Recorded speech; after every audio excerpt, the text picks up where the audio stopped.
Well, Kari, welcome to the Self-Starter Podcast. Thank you so much for having me today. I'm so excited to be here. I'm excited to have you for multiple reasons, but I'm just going to be blunt and start off by saying that I am not a numbers person. So they completely overwhelm me. My mom was a CPA. I did not inherit that gene, but today I'm really excited to talk to you because numbers in our business are extremely important to know. And I think that even if you're not a numbers person, there are ways to be able to break things down in a very simple, easy to absorb way. And that's exactly part of what you do. And again, why I'm so excited to talk to you today. So I'm sure everyone now is thinking, okay, I got to know what this girl does. I need to know my numbers too. So Kari, tell us a little bit more about yourself. You bet. So first of all, I would just say that you are also in very good company because the vast majority of entrepreneurs that I talk to would say the same thing, that they're not a numbers person.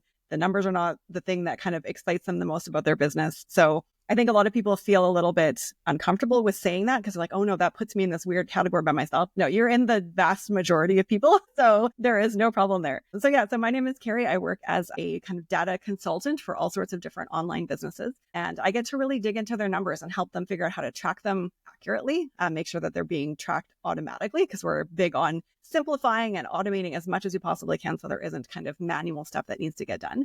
And then once we have that data, actually doing things with it. So looking at it, trying to figure out what our numbers are saying to us and really digging into the story that your numbers want to tell you about your business. It's all in there. We just have to be willing to actually look at it, to be able to listen to what it's saying and then make decisions based off of those numbers that we can implement and then kind of see what happens and see what the results are. Oh, good. Well, you said something there that I'm actually going to pull from a little bit. And you said, tell the story. So we're obviously going to get into all of the good stuff with the numbers and the data here. But I really want to dive into your story because you didn't always start out doing what you're doing today. So rewind the clock back a little bit and give us a little bit of a sneak peek into what your life was like before you started this business. You bet. So this is actually my second online business that I've had. The first one was an e-commerce business. I started hand making things for my kids.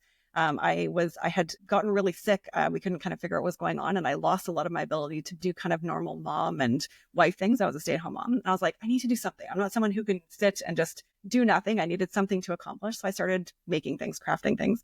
I made them for my kids. Other people saw them. They wanted them for their kids. Other people saw those. Somehow I had a website and a business name registered and business cards and had my stuff in a couple of shops in a couple of months. And I said to my husband, I accidentally started a business. Like I really didn't mean to do this, but I accidentally did. And it was it gave me something to look forward to and something that I could still accomplish in a time that was very uncertain for us kind of in general. And I looked to that as such a benefit of entrepreneurship, of being able to kind of do the thing that you can do and recognizing that even with other limitations, you can find the thing that you're really great at and to be able to help other people with it.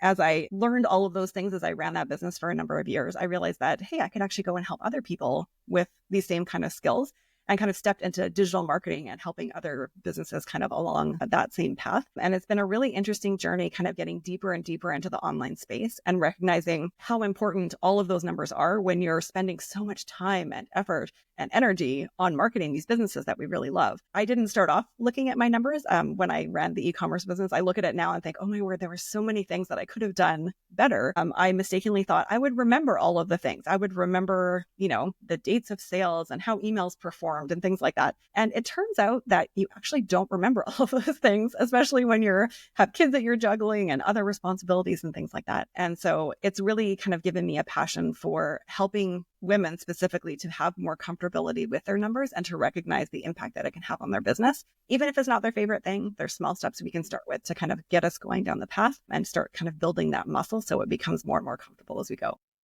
Well, and it sounds like you were almost an accidental entrepreneur at the beginning, and then you kind of just took off to where you were learning more and more about all these different skill sets, and you've been able to pivot, obviously, your business from where you're actually making these handmade goods into a digital business that you're able to then have an even larger impact on all of these business owners. Was that kind of what I'm hearing here? Definitely. And it's very funny that you chose those words because my husband always jokes that if I was ever to write a book, it would be called The Accidental Entrepreneur because I didn't mean to. It really did just happen as an accident. But yeah, kind of all of those things that I learned along the way. I'm someone who I love to learn. Like give me a book, give me a, Google rabbit hole I can fall down to learn the things. I love learning. That's one of the things I love about this kind of work, is that there's always something new that's happening. I don't like to be stagnant. I love the chase kind of like the new thing and to keep being challenged. And this online space is so great for that, because there's a never ending sea of things to learn and to do. So it was a very interesting journey from being an e-commerce store owner to then helping people with their digital marketing. And then recognizing there was kind of this open spot in the market that I didn't really kind of fully understand that even existed. In terms of helping people with their business operations. I was helping people with their Facebook ads. And as I would come into businesses and see kind of behind the scenes and see some of the disarray and lack of organization and things like that behind the scenes, and how close people's businesses were to kind of falling apart. And I would say, do you mind if I just maybe give a suggestion for the way that you're implementing this thing? And they were like, oh my gosh, yes. Like, I don't know how to do that thing. And realized that there was, a big place that I could come and step in and help with that operational side of things that I love and that not everybody does. And that kind of like led me down the path into specializing into numbers.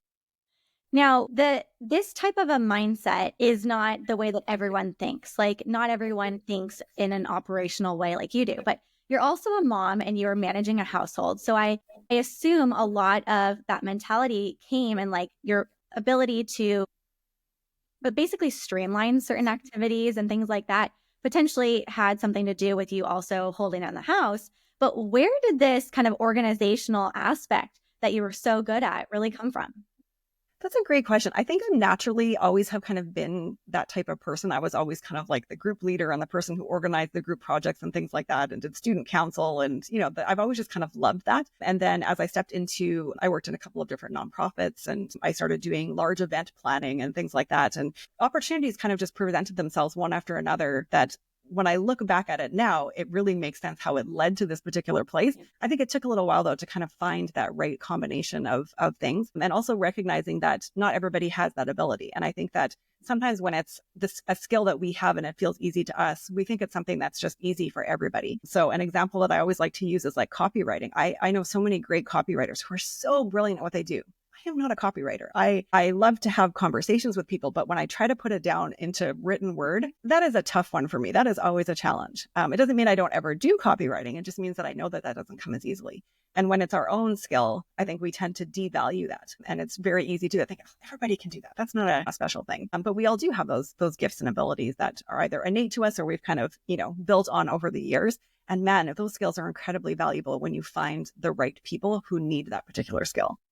Well, and you were talking about how you were helping so many of these different businesses behind the scenes, and you started to realize that there were different themes here. So when was kind of that aha moment that you really realized that, okay, there's something bigger here. There's a common theme that I'm seeing. How can I run with this and really essentially capitalize on this, but also help these businesses take their own business to the next level? I think one of the biggest turning points for me was someone that I had worked with before had come back to me and said, hey, can you actually do a full audit of our business operations and identify kind of where the holes are, which team members are in the right spots, who needs to be moved to a different seat? Is there anybody who maybe isn't a great fit for our team culture in general? What else can we streamline? How can we be more efficient? How can we have more profitability? And I looked at it, I was like, oh, that sounds really exciting. And then I kind of had this thought of like, do I know how to do this? I don't know. I've never specifically done it in that type of container before, right? And as I dug into it and as I did it, I was like, oh yeah, these are all just, the pieces of things I've done before kind of put together into one bigger package, and realized that I loved it. I loved all of the aspects of it. I love efficiency. I love things running well.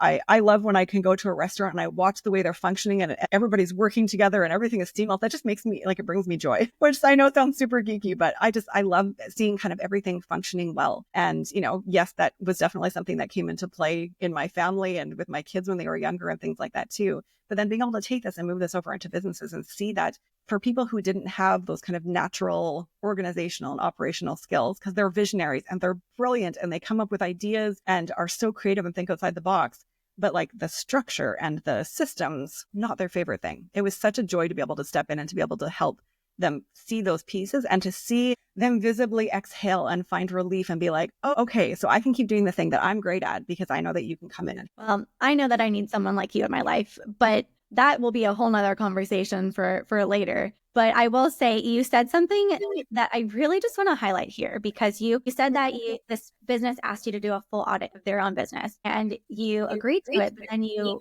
internally were thinking, but do I know how to do that? And the thought didn't let that stop you. You said yes, and then you just took action. And I think that a lot of us get stuck from moving forward because we think we can't do that, or maybe what if we fail? But I'm curious, like, because obviously that didn't stop you, clearly. Was that ever a concern that you couldn't do it? Or how did you? I think all of us go through those moments, right, of saying yes to something and thinking, oh my word, what are all the pieces? What are the steps? How do I figure this out? But there's so many different experiences that we have, I think, in life that we kind of draw from, that we can kind of pull those pieces together from. And those questions still come up. I mean, I've been working in this industry now for almost 7 years, I guess, kind of helping other businesses. And there's still moments when I say, yes, I can do something. And then you get to a certain part in a project and you're like, okay, well, now where do we go? What's the next step in here? And that part is hard. There's definitely the mindset component of that, of like, I can figure these things out. These things are figure outable, right? Like we can do these things. And I think the biggest help for me is always going back and thinking of, when were situations similar like this, even if it wasn't a work situation, but where was I faced with something like this in the past where I questioned my ability to do it? And what steps did I do to get out of it? Because I think we often don't think about the systems that we use to kind of function normally. We just do the thing.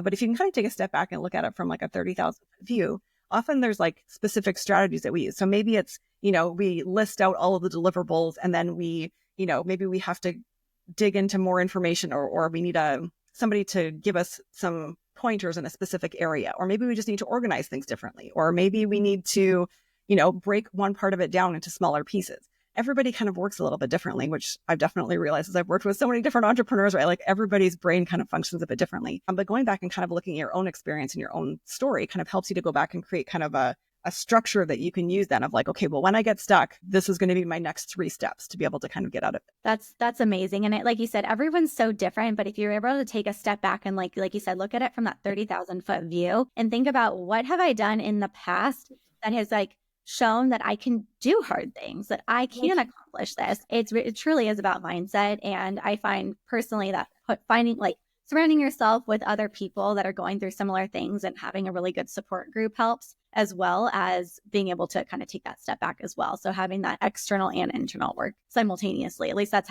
helped for me. But a lot of the people that are listening to this are either about to start their businesses or relatively new in their business. And I have to say, I'm a relatively new business owner myself. And like I said at the beginning, I am not the best with numbers. I could say, like, you said something on your website, and I really liked how you said it, because you said that, are you tired of throwing spaghetti on the wall and seeing what sticks? And that resonated because I think that's what a lot of us do. But the fact that a lot of us are early in our entrepreneurial careers and we're having this conversation with you is a blessing, honestly, because you're able to really start doing things correctly from the beginning. So I'm curious, just from a strategy perspective, how you would recommend us kind of starting to think about and track our data. You bet. So I think one really great way to kind of look at it too is that most people who start businesses do it because they're great at a craft or a service, or like they're really good at doing a thing. Maybe you're a web designer or a copywriter or a coach or whatever that thing is. People often don't start businesses though thinking, I'm going to do this and I need to actually run a business with all of the operational things that come with it, right? So I think having a good understanding and acceptance of that is really important at first too, because I think it tends to blindside people a little bit. They start and they're like, this is great. I'm serving my people. It's having impact. This is fantastic. And then it kind of grows and it explodes a little bit. And then they're like, oh man, now I have a business. Now what do I do? So if you go into it knowing that hopefully as what you're pursuing succeeds, you are going to have a business. There are going to be these components. So just be prepared for it. You don't need to like have it all figured out when you first start, but just know that that is going to come. I think that's a good start. The second thing I would say too is when it comes to numbers, I think one of the biggest things that we do to kind of hold ourselves back and really proves to be a disservice is we're like, you know what? I'm going to nail my numbers. This is going to be amazing. I'm going to track all of the things. And I'm going to track, I'm going to track my website visits, and I'm going to track, how many people hit every single page. And I'm also going to track, how many times I'm posting on Instagram and like all the things. And they're like, here's 50 numbers I'm going to track. That is way too many to start with. And it's overwhelming. And it's like, if you were to start an Instagram, like an Instagram strategy that you wanted to implement, and you were like, you know what, I'm going to post every single day. And I'm going to do 5 stories a day. And I'm also going to go live twice a week and all the things. And you start from nothing to all of that. Whew, like that makes me tired just thinking about it. It actually kind of makes me a little like, too, right? Like you don't want that. That's way too much. So I'd really recommend people just pick a few key numbers to start off with and make sure that they understand how to find those. So if you have a website, put Google Analytics on it. Even if you're not even ready to look at the numbers yet, at least it's collecting data so that when you are ready to look at it, you have that information there. If you're a business where you are having calls with people where you're introducing your offer or offering coaching packages or things like that, like you're doing sales calls, maybe track a few of those numbers. Like how many calls did I book? How many people were a good fit? How many people actually signed on? Very simple, very easy to start with. Because if we do too many, it really does just become overwhelming and we want to quit. We'll do it for like a week because we're really excited. And then a kid will get sick or we get sick or there's a holiday or something happens and you miss a week. And then all of a sudden everything blows up and you're not actually tracking anything anymore, right? So always start small. And once you can start with that first little bit and finding the answer to a question that you specifically have, which is also really key.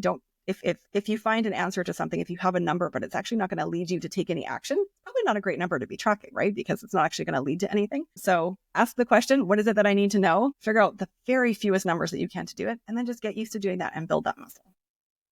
And do you recommend doing this in a specific type of spreadsheet, or do you have a specific system that I believe you created a specific software, correct? I actually just use Looker Studio, which is a free tool that integrates with all of Google's products really well, but I build custom dashboards in that particular tool so that everything can kind of be automated. When you're first starting out though, a spreadsheet can totally work as long as you have somewhere where you know that it is. You're not starting over every week. You know exactly where it is in your file folder and everything like that, like your Google Drive folder. But to be able to go there and to be able to track that kind of thing. Once you get to the point where you're doing a lot of stuff in your Google Analytics, you want to know, where, all the top visited posts on your page and how your funnels are converting and things like that. Yes, you totally pull that into a dashboard to make that information easier to find rather than having to kind of dig through Google's user interface, which is complicated and kind of messy. But just being able to start small, I think, is always just such a key thing that we tend to overlook because we want to do all the things at once. And if you can just start with something that's comfortable and simple for you, then you can kind of build up as needed and as time kind of allows and as you grow in your business. Well, and that's a really good point that you brought up too, is that we not only want to do all these things at once, but a lot of us are one woman or one man shows at the very beginning too. So it's a lot to do, especially if this doesn't come easily for you. But like you said, you might, like when you start at the very beginning, need to start tracking your data because one day your business might just explode and you really need that history of kind of everything to track the progress of or to track the trends, I should say, of what you've seen works and also maybe even more importantly, what doesn't work. So that way you're not just like spinning that hamster wheel in a direction that isn't going to serve you moving forward. Exactly. And I think so much of what we focus on is like, okay, well, what's working, all of that kind of stuff. But as you brought up, what isn't working? And are we putting a lot of effort into something that's actually not paying dividends for us? So I had a client that, we set up a dashboard for her. We could see where her traffic was coming from, where her leads and her sales were coming from. And she had a team where they focused pretty evenly on like their Pinterest and their Instagram strategies. And we dug into their numbers and we saw, hey, you're actually getting more traffic that's coming from Pinterest. So you would look at that and be like, great, look at all the people that we're driving. This is fantastic. Pinterest is working. But then we realized that very few of those people were becoming leads and even fewer of those people were actually going on to actually buy anything. Whereas from Instagram, we were getting less people that were coming in, but they were becoming leads and they were actually making those purchases. So having that information, be able to rely on that, say, this is literally what's happening. It isn't a gut feeling.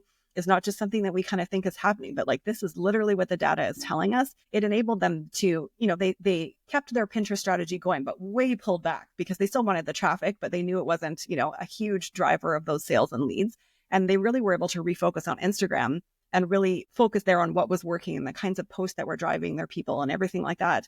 And that had a huge impact on the number of leads and sales that were coming in. So it helps us to identify those things. And it also helps us then too, to avoid quitting things that are working, because that's kind of the flip side of it, right? If you don't really know what's working and you're like, I'm sure Instagram isn't really working, but you don't really have the numbers to prove it. Imagine if she had quit using Instagram and put everything into Pinterest and then was like, oh my goodness, we're not getting any leads or sales. So it kind of comes from both sides. You want to make sure that that you really know what's happening so you can make those decisions in the best possible way. Well, and like I said at the very beginning, I am guilty of not being great with my data. I'm going to get a little personal here on some of my poor data decisions. So when I started this podcast, I decided to use a platform called Anchor, and they merged with Spotify. And I'm sure you're familiar with this because of a lot of your clients, but I haven't found their analytics to be great at all. But you also get what you pay for. And because I was starting out and my money was very tight because I wasn't making any money, I decided to stick with that platform. And even to this day, like the analytics only show me really how many people are listening from Spotify. And it's very interesting, I would say, because I know I need to pay for another subscription, but I'm able to see this is X amount of people or listeners are from Spotify, X amount are from Apple Podcasts, and X amount are from like iHeartMedia or the various other podcast platforms. But what I am able to see on Spotify is how many more people are listening on Apple Podcasts versus Spotify. And so even though it might look like I have just a small amount of people on Spotify, I have a very large amount on Apple Podcasts. But I don't know my exact data. And I am being very vulnerable right now telling you, I couldn't tell you the amount of exact listeners from Apple Podcasts because my data from this other platform isn't that great. I think that is such a common thing that happens because there are so many platforms out there. Like if you think about the number of website builders and the number of cart tools and the podcast platforms and social media schedulers and all of the things, like most of the people that I work with, they have over their online ecosystem, they probably have between 5 and 10 different platforms, and even sometimes the same kind of platform, but multiple ones. So they might have, a Shopify store and they sell through a funnel tool and they use something like ThriveCart at the end of their, from their website to the actually payment. So you have sales coming in from 3 different places. Well, how in the world do you pull all that stuff together? Like the platforms themselves do not make that information easy to find, as you're finding with your podcast stuff. And then to take and kind of like pull everything together and integrate it is so incredibly challenging. One of the other things that we run into often too is that the analytics within platforms themselves are not super reliable. That also makes it really tough, and they don't necessarily track things in the same way. So for example, I have a lot of clients that use Kajabi for their course area and things like that. Their analytics aren't great, and the way that they measure a user is different than if you're over on your website, how they measure a user. Well, so if you have them moving from, Kajabi to your website for whatever part of your buyer journey that you have, if you're trying to compare those two things, that's really tough because your numbers on the Kajabi side might be inflated 3 times and the one on your website is, maybe a little bit more accurate. But like all of a sudden you have these like apples to orange comparisons and you're trying to figure out like, oh no, I lost all these people. Well, maybe you didn't actually lose them, and it's just the way the platform actually counts it, right? So there is a ton of complexity when it comes to data and actually being able to get, not only to be able to find the numbers, but then to be like, are those numbers actually accurate? And accurate enough that I can actually use them to make a decision. So you are definitely not alone in that. This is a tough thing to do. Well, and I will be the first one to share my journey that to everyone listening that building a business is not easy. It's not for the faint of heart, but that's also why someone like you exists, that you have a very solid business, because I'm not an expert at things like this, but you are. And so it's worth it to be able to invest in your services, because your business, like obviously you're in business because most people want to make a living, and the data doesn't lie. The data, again, on your website, it says stop guessing and start knowing. And that's what you allow your clients to do, is to really know, to make these informed decisions. So with that in mind, I'd love to just dive into how you work with your clients. You bet. So when I do one-on-one services with people, it's usually because people come with those questions of like, we're sitting in a marketing meeting and we're like, wouldn't it be great if we could know X? So, for every new lead that comes in from Facebook, how many of those people end up buying our product? Or, which of our traffic sources are leading to the most number of leads or sales? It's usually like a specific question that they come with of like, if only we could know this. And so one of the first things that we do as we work together is really kind of plot out their whole online ecosystem. Because like I said, a lot of them are complex. And as our businesses get bigger and bigger, we add on different things, we add on different tools, we add on different products, like all of these things happen. And we don't always do it in a way that's super logical. I mean, I'm the same way. Things happen and things get added on and you kind of piecemeal it together. And then you get to this point where you have this thing that's kind of a monster. You're like, where the heck is everything, right? And so we do a lot of planning of like, how can we track things in the most effective way? How do we know when somebody becomes a lead in your business? Are we tracking your purchases? Do we know how much money you're actually making every month from each product? Those kinds of things. So we do a pretty substantial planning process where I kind of go through all the things and map out all their funnels and where all their links are and make sure that what they're wanting to track is possible based on the kind of the setup that they currently have. And if not, we make some tweaks to it to make sure that we can get things as accurate as possible. And then I try to leave the clients alone so they can go back and do their own thing and kind of get back into their own zone of genius. Because for the most part, they kind of don't even really care about how it's set up. They just want those final numbers, right? Like this is not their thing. They don't want to get into the weeds with that. I love being in the weeds of it and doing all the setup and the automations and things like that. So that's totally my jam. And so I usually completely take that over, set everything up, create their dashboards for them that give them all of those answers. and then can come back to them with a draft dashboard and say, does this answer all of the questions that you've had? One of the things that's really important to me is we've kind of talked about how everybody's so different and the way that they process information is different. The way they run their businesses is different, all of those things. So it's super important to me that they get a dashboard back that they actually understand, right? And that the numbers are presented in a way that makes sense. We do everything very much based on questions. So literally it would say on the dashboard, where is my traffic coming from for this funnel? Or where are leads and sales coming for this funnel? And there's literally a chart that shows here's all the sources, here's how many leads you got, here's how many sales you got, et cetera, from those particular sources, so that we can make it as simple as possible.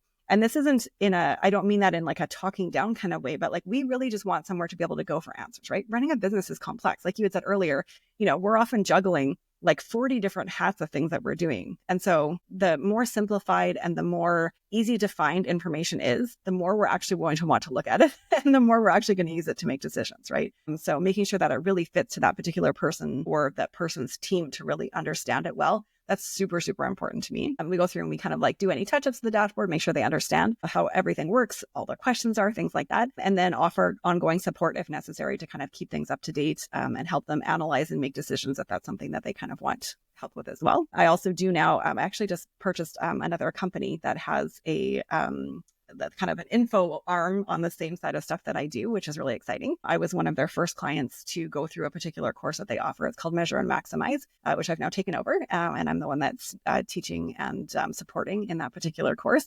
So for people that kind of aren't quite ready for that custom one-on-one dashboard build, they can actually learn how to do this on their own and how to take more control of their own tracking and how to ask those questions and how to build kind of these simple dashboards to really be able to understand the numbers in their own business in the way that they need to be able to.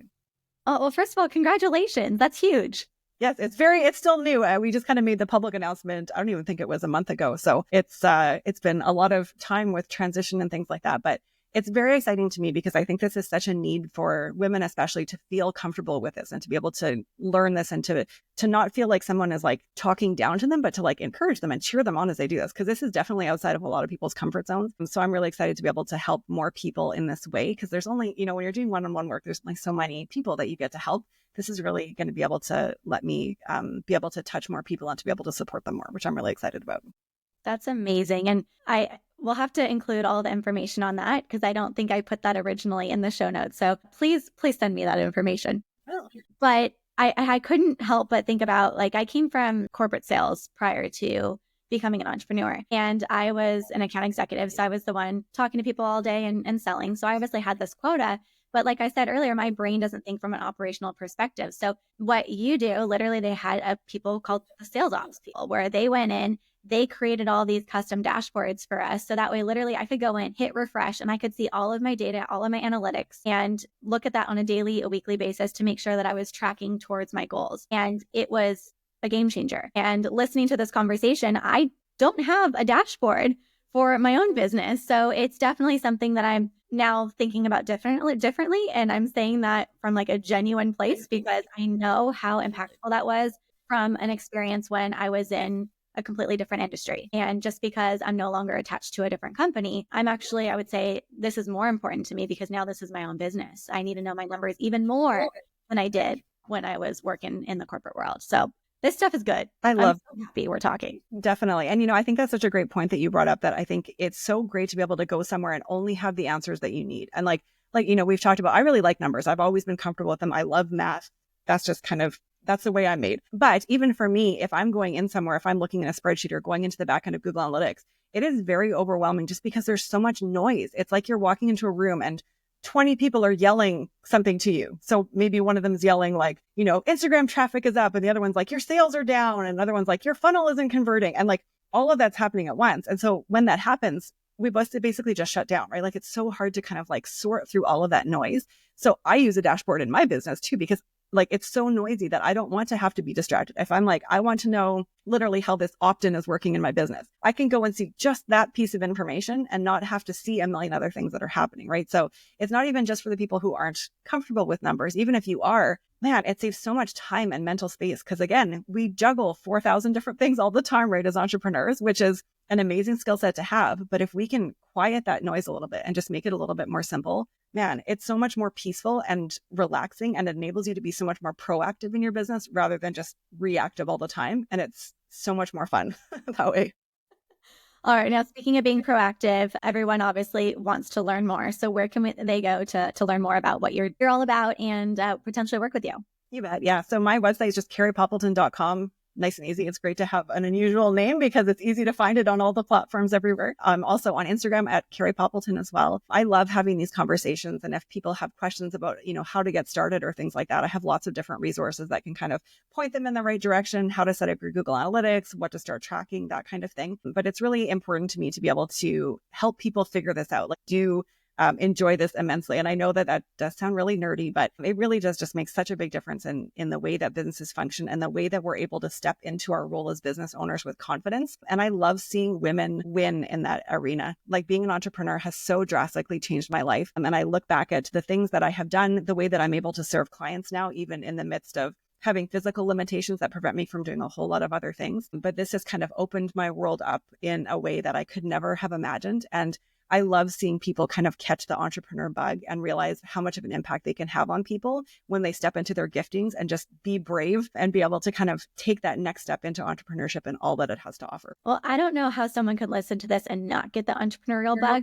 because your energy is just contagious. You can hear and feel the passion that you have for what you do. Obviously, everyone can't see you, but I can. So you've been smiling this entire time. You are definitely someone that I would want to be friends with. Just you have it all together. So you're the full package, and I cannot wait for everyone to just be in your world and get their data all cleaned up, because it's like you said, like, it's so empowering and it gives us the confidence to move forward as business owners and as individuals. So, Kari, thank you so much today. For last piece of advice, you've obviously shared a ton, but if anyone's really just getting started in their business, what other types of advice would you give them? I think one of the things that was hardest for me was always thinking, but what if I can't do this? And there's probably somebody that does it better. And that means that I probably shouldn't, and all of those things. But then when you kind of think about it and you step back a little and you're like, you know what, but look at all the people who were doing these things and have accomplished so much. It's because they were able to be brave. They took courage in that next step. And you don't need to have enough bravery to last you for a year. It's literally like the next step. What's the next thing that I could do? So I would just try to really encourage people to try to find whatever it is in you that's going to encourage you. Maybe it's thinking about your kids. For me, a big motivation for me was, I have a lot of limitations physically, and I wanted to be able to show my kids that I could do hard things and that I could do things that scared me and that I could keep growing. And so they're a really big push for me, that if I think, I don't know, I'm kind of scared to get on Instagram stories today or to take on this client or whatever the thing is. I'm like, I don't want them to look at it and say, Mom chickened out. She couldn't do it. I was like, I want them to be like, I want to be brave like that. I want to be able to find that strength and that grit and to keep going anyway. So I think for each person it's very individual, but if you can understand kind of that motivation, I think that helps immensely. That's so good. Well, you're definitely brave and you're definitely inspiring. So keep sharing everything that you're doing, because it's working. But Kari, thank you so much for hopping on today. I really enjoyed today's conversation. This has been so great. So thank you so much for having me.